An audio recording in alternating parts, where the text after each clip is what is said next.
Esses aqui são alguns dos livros com melhor ambientação que eu já li na minha vida. Oi, eu sou a Ana Laura, ou Páginas Agridoces, no Instagram, no TikTok e no Scoob. E esses aqui são livros que me fizeram... Sabe aqueles livros que te arrancam da sua realidade e te enfiam dentro do livro e parece que quando você fecha as páginas você tá fechando uma porta? Primeiro temos dessa pilha aqui a minha leitura mais recente, que foi Lições sobre Afogamentos. Gente, foi engraçado porque ainda na época que eu tava lendo esse livro, foi meio chuvoso, cinza, com neblina aqui onde eu moro. Então contribuiu ainda mais. Só que esse livro aqui, só de abrir, ele me dava uma angústia. E é engraçado porque todos esses aqui, só de eu olhar pra eles, parece que eu já volto pra esse lugar que eles construíram. E aqui em Lições sobre Afogamentos, é um lugar que não para de chover. É sempre assim, aquela coisa pesada, aquele clima úmido, um céu cinza. E parece que sempre tem alguma coisa à espreita, sabe? Sempre tem essa coisa meio mágica, mas perturbadora ao mesmo tempo. E é uma sensação muito engraçada, porque é como se você conhecesse esse lugar, mas nunca tivesse estado de fato lá. Eu achei que foi bem genial a forma que essa autora construiu isso, muito, muito forte. E eu me senti, assim, presa mesmo nessa história, enquanto eu estava lendo ela. Eu acho o máximo quando um livro consegue ter uma ambientação forte, que arrasta a gente pra dentro dele, sem precisar de elementos mágicos, sem precisar que seja essa coisa tão gritante, que foi o caso de Um Lugar Bem Longe Daqui. Parece que eu tava lá no brejo, no meio do mato, parece que eu sentia o cheiro do mato toda vez que eu li esse livro. Assim como eu li em Lições sobre Afogamentos também, tinha esse cheiro de coisa velha, empoeirada e mofada. Só que assim, não é um cheiro ruim, é tipo você entrar numa biblioteca de escola. Pra mim não é ruim, pelo menos. É daqueles cheiros estranhos, né, que a gente gosta, tipo de esmalte, gasolina. Não vamos entrar nesse mérito aí, não.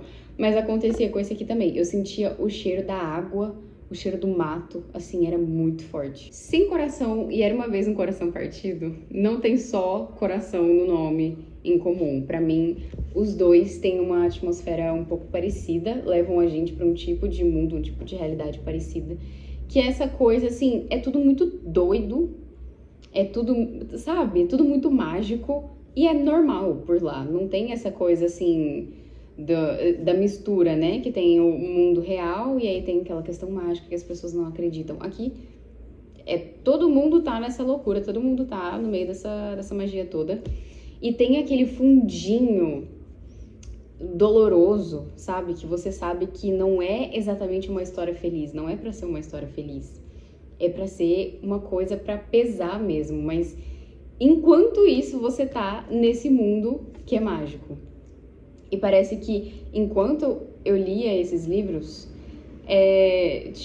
parece que eu sentia o sabor de frutas que não existem e nunca vão existir, provavelmente. E é engraçado como a gente, eu não sei, às vezes eu tenho certeza que eu não passo por isso sozinha, nenhuma experiência individual, ainda mais no meio do mundo dos leitores, assim, mas eu me sinto um pouco estranha quando eu paro pra perceber que eu sinto a sensação da magia enquanto eu leio certos livros, igual desses aqui. Parece que eu sinto aquela coisa... Não dá, ao mesmo tempo que parece que é tão palpável, não dá pra explicar, sabe? É uma sensação meio de glitter, de pó de fada. Juro, eu não sei como explicar, mas é uma coisa assim, que fica, tipo, no fundinho da minha mente, assim. Um pouco me remete... Desculpe, me remete um pouco também a Acotar, que tem uma ambientação incrível. Não sou muito fã da escrita, não sou muito fã de várias coisas, assim, mas fica aí de menção honrosa, que Acotar, nossa, foi bem, bem forte pra mim. Eu acho que eu só não coloquei aqui porque, primeiro, eu não tenho o livro físico, e todos aqui são livros físicos, e eu não queria intercalar essas coisas, né? Eu não queria misturar. E porque tem outras questões aí que não me fazem querer falar sobre. Mas em ambientação, show. Cinder também tem essa questão. Nós temos aqui uma realidade mágica, temos pessoas morando na lua, e pra mim esse livro tá sempre à noite aqui, e sempre com uma lua bem iluminada e bem maior do que a gente tem na nossa realidade, é o que me remete. E aquela capa, a outra capa, sem ser essa daqui, a que era gringa, né, daí veio pro Brasil, ela também, pra mim, combina muito, aquela estética steampunk, né, que fala. Nossa, é tudo na minha carreira. Gente, e também tem aquele sentimento meio de angústia, né, porque a gente sabe que o Cinder é baseado em Cinderela, então essa coisinha, esse sentimentozinho doloroso, esse puxão no coração que a gente sabe que essa protagonista que sempre lutou tanto só pra sobreviver mesmo. Tem pessoas, as pessoas que deveriam acolhê-la e estar do lado dela são exatamente as que proporcionam o pior, assim. Não exatamente o pior, porque a gente tem uma vilã. Mas, como eu sempre digo, muitas vezes o vilão da história não é exatamente o vilão. É só uma mãe, um pai, um irmão, um parente ali que é negligente e um pé no saco. Com jogos de herança, automaticamente na minha cabeça eu tô usando uma roupa tipo essa aqui. Terninho, entendeu? Aqueles blazerzinhos, roupinha de tweed, xadrez, entendeu? E tudo é de madeira escura. Tem madeira escura pra todo lado. Olha, cada um desses livros, eu tô tentando achar uma forma de explicar sem parecer muito louca e que faça sentido. Parece que tem uma sala na minha cabeça. Uma sala gigante pra cada uma deles. Pra cada um deles. E essa sala é toda cheia de elementos que remetem a esse livro, porque ficou intrincado na minha cabeça, ficou intrínseco aqui. E jogos de herança é desse jeito. E aí tem essa coisa, tipo assim, de coração sempre acelerado, porque tudo é um mistério, tudo é uma coisa pra você correr atrás, tudo é uma coisa pra você descobrir. Isso aqui significa alguma coisa ou é só uma coincidência? Mas não tem coincidência, mas se significa alguma coisa, o que significa? Como que isso aqui poderia estar ligado a qualquer coisa que já aconteceu até agora? Entendeu? Então foi uma experiência. E tem cheiro de páginas. Pra mim ele tem cheiro de páginas. Não apenas ele fisicamente. Óbvio. Eu nem lembro. Não. Por incrível que pareça, a história não tem o cheiro. Não são dessas páginas, o cheiro de páginas que eu imagino quando eu penso nessa história. É diferente. Mas também não é daquele que eu mencionei antes, de livros mais velhos, assim, com cheiro de poeira. Sabe aquelas páginas que elas são mais... Como eu explico? Mais ásperas, mais grossinhas, ásperas e amareladas. Aquele cheiro específico. Não chega a ser de livro velho, aquela coisa empoeirada, mas tem esse toque aí, entendeu? Eu não poderia, obviamente, deixar de falar de Os Noivos do Inverno. Eu sei que eu não devo esperar que as pessoas que estão me assistindo nesse momento já me conheçam todas e já saibam que eu sou obcecada por essa história. Mas só pra deixar aqui registrado, eu sei que eu sou obcecada por essa história. E toda oportunidade que eu tenho de falar de Os Noivos do Inverno, eu vou falar de Os Noivos do Inverno. Isso aqui essa vai ser uma missão um pouco difícil de escrever. Qual que é a ambientação, qual que é a sensação de pensar nesse livro. Porque é tanta coisa. É tanta coisa. Pra mim, é uma sensação muito específica, muito peculiar, muito particular, porque eu me identifico em muita coisa com a Ophelia. Então, é como se eu estivesse em casa, mas não em casa, assim, o meu lar definitivo. É como se tivessem alguns lugares em que eu me sinta em casa, porque parece que são parte de mim, e esse livro é um deles, sabe? Porque parece realmente que eu estou... Lembra das salinhas da minha mente? Uma dessas salinhas é um quarto, que é assim, onde eu me encontro ali. E a saga da Passa Espelhos é um desses quartos, desses lugares, assim, que são muito eu. Também tem essa coisa da magia e de um mundo bem maluco e que é normal pra todo mundo, não é segredo pra ninguém essa coisa da magia. Todos têm poderes, todos têm... Enfim, tá sempre muito ligado à magia. E... Ai, eu não sei, tem uma brisa... Esse livro tem uma brisa suave que não é um bom presságio, sabe? Tipo assim, na hora tá agradável sentir o ventinho ali, mas não é um bom presságio. porque vem uma tempestade por aí, entendeu? É tipo isso. É um momento que você percebe que talvez vá chover, e aí tá aquele ventinho bem fresco, mas aí você olha pra trás, o céu tá preto, bem carregado. E aí você vê os coqueiros ao longe, assim, quase sendo arrancados do chão. É mais ou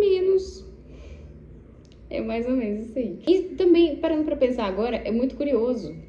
Eu não imagino cheiro nenhum pra esse livro, porque parece que no que diz respeito a ele, os meus sentidos são dormentes, são indiferentes, assim. Eu não consigo imaginar um cheiro, imaginar um gosto.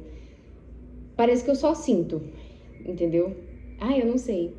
Eu não sei. Eu não sei o que essa autora colocou nesse livro. Eu não sei o que nele se prende tanto a mim.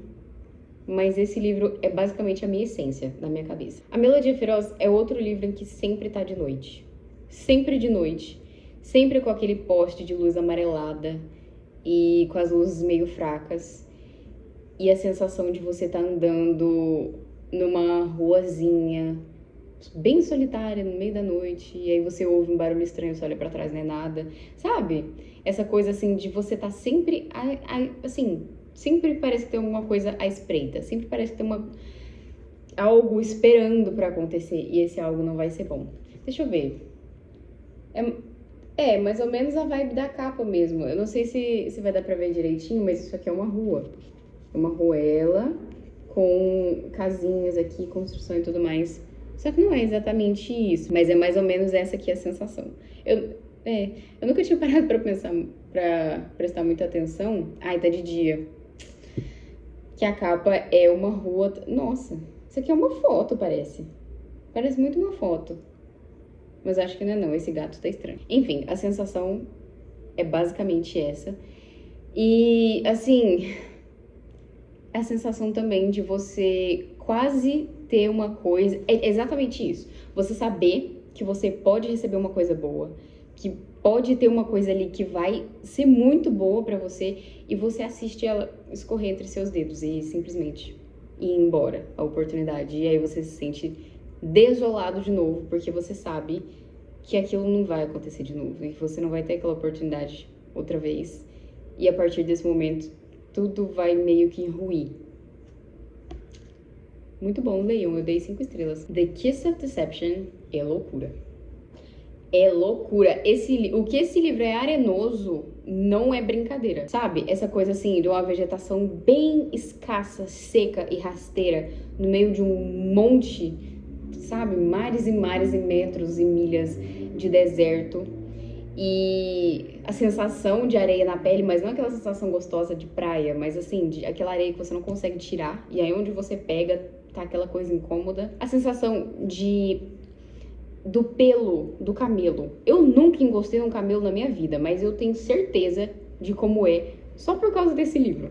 E parece também que só de lembrar me dá cansaço e sede. E eu me sinto assim, numa situação muito delicada de vida, assim, que eu preciso lutar muito pra sobreviver. É isso que me traz, sempre. Inclusive tem mapa, deixa eu mostrar. Eu acho a coisa mais linda. De um lado é a capa do livro, né? Na versão maior. Inclusive tá meio gasto, assim, porque eu acho que tem uns 10 anos esse livro já, mais ou menos. Então, de um lado é o pôster e do outro é o mapa. Absurdo, né? Só de você olhar pra isso aqui, já carrega uma identidade visual muito forte. Mas, ao contrário do que essa capa aqui pode remeter, tem alguns, como eu falei, que a capa pode dar um indíciozinho, né, do sentimento, da sensação. Esse aqui, não. Porque tem uma parte que, de fato, ela tá no deserto e nessas situações precárias aí. Mas, e tem a sensação também de tecido esvoaçante. De você estar num lugar com vento muito forte, com, não sei, algum tecido, alguma roupa longa, e aí o vento vem e aí fica aquela coisa que você sente, assim. Eu tô me sentindo um pouco lunática nesse vídeo, mas eu espero muito que encontre as pessoas certas e que faça sentido pra alguém. Warcross. Olha, Nessa história, nosso protagonista entra num videogame, porque eles têm um jogo que chama Warcross, que é de realidade aumentada, de realidade virtual, que você usa o seu óculosinho lá e tudo mais. Só que é um jogo que tem consequências reais. Então, não é só um jogo. E esse livro é todo luzes neons, não tem como.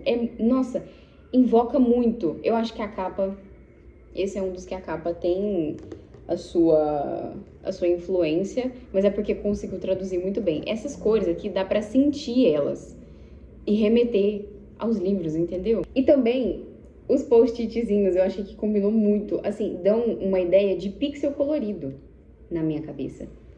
E esse livro são pixels coloridos e bem assim, entendeu? Por favor, me diga se algum desses aqui te fez pensar ou sentir da mesma forma. Mais uma vez, muito obrigada por ter ficado até aqui.